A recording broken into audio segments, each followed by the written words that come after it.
បាទសូមជម្រាបសួរដល់លោកអ្នកបងប្អូនសាជាថ្មីម្ដងទៀតសម្រាប់ថ្ងៃនេះលោកអ្នកបងប្អូនធ្លាប់ការរត់ដៃតាក់ទងជាមួយគេហៅថា scale ឬក៏ gam ពេលកាលណាយើងនិយាយពី scale ឬក៏ gam គឺយើងចង់សំដៅទៅលើសំឡេងដែលដើរទៅតាមលំដាប់លំដោយមានន័យថាសំឡេងដែលវាត្រូវរត់ទៅតាមលំដាប់លំដោយសំឡេងដែលត្រូវរត់ទៅតាមលំដាប់លំដោយយ៉ាងដូចម្ដេចប្រសិនបើខ្ញុំឧទាហរណ៍ទៅតាមភាសាគេហៅថា music alphabet ឬគេហៅថាបែបជាលក្ខណៈអក្ខរកម្មនៃភាសាអង់គ្លេសមានន័យថាពីភាសា A ណា A ហើយ B B ហើយ C C ហើយ D តោះនេះលោកអ្នកបងប្អូនមានន័យថាទៅតាមលំដាប់លំដោយបើសិនបើយើងនិយាយពីការស្រាប់ជញ្ជនៈរបស់ខ្មែររបស់ផងយើងកហើយខហើយកហើយកខកខងយ៉ាងទៅលាក់នឹងលាក់បាទបើសិនបើយើងរាប់ជាលេខ1ហើយ2ហើយ3នេះគឺជាដំណើរគេថាដំណើរទៅតាមលំដាប់លំដោយមានន័យចឹងអញ្ចឹងសំឡេងប្រសិនបើលោកអ្នកបងប្អូនចាប់អារម្មណ៍ទៅលើសំឡេងមួយគេហៅថាបែប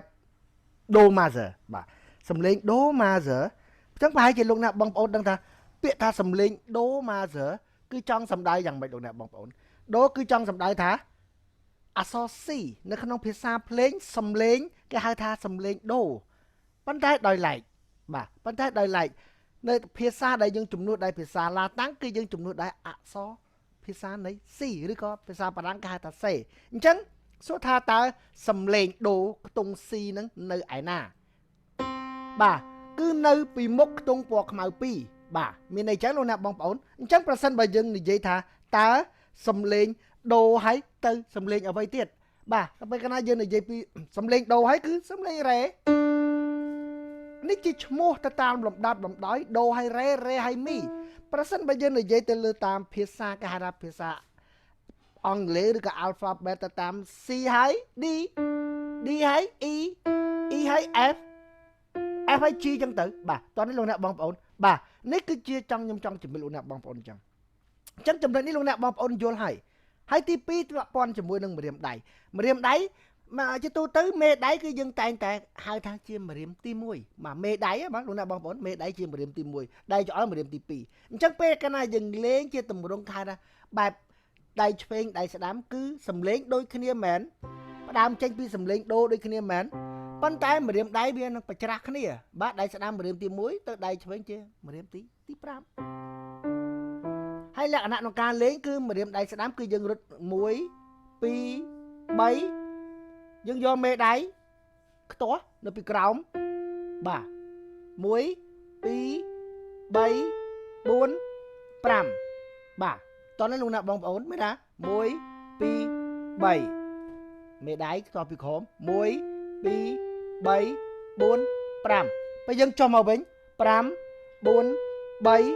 2 1បាទដៃកដាលរបស់យើងនឹងរំលង3 2 1នៅក្នុងភាសាបច្ចេកទេសគេហៅថា crossover ពាក្យថា crossover មែនណាគឺរំលងបាទហើយពេលដែលយើងនិយាយថាខ្ទាស់ចុះពីក្រោមនេះគេហៅថា under ថាមែនណាសោកពីក្រោមបាទមានន័យចឹងបាទអញ្ចឹងសម្រាប់ការលេងបែបនេះប្រហែលជាលោកអ្នកបងប្អូនខ្ញុំគិតថាខ្ញុំជឿជាក់ថាលោកអ្នកបងប្អូនយល់លោកគ្រូយល់ហើយគឺ1 2 3បាទសោកពីក្រោមបាទយើងចុះមកវិញរំលងពីលើដូចគ្នាចឹងដែរសម្រាប់ដៃឆ្វេង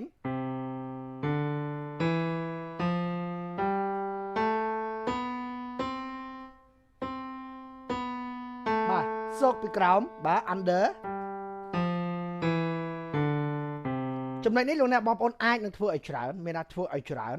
បាទប្រហែលជាលោកអ្នកបងប្អូននឹងសាកទៅយឺតដៃស្ដាំគឺយើងណាសោកពីក្រោម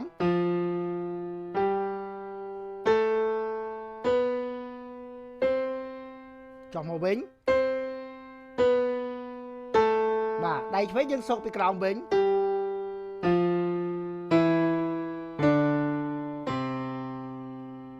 បាទចំណុចនៃការរត់ដៃបែបនេះលោកអ្នកបងប្អូនយល់ហ่ะ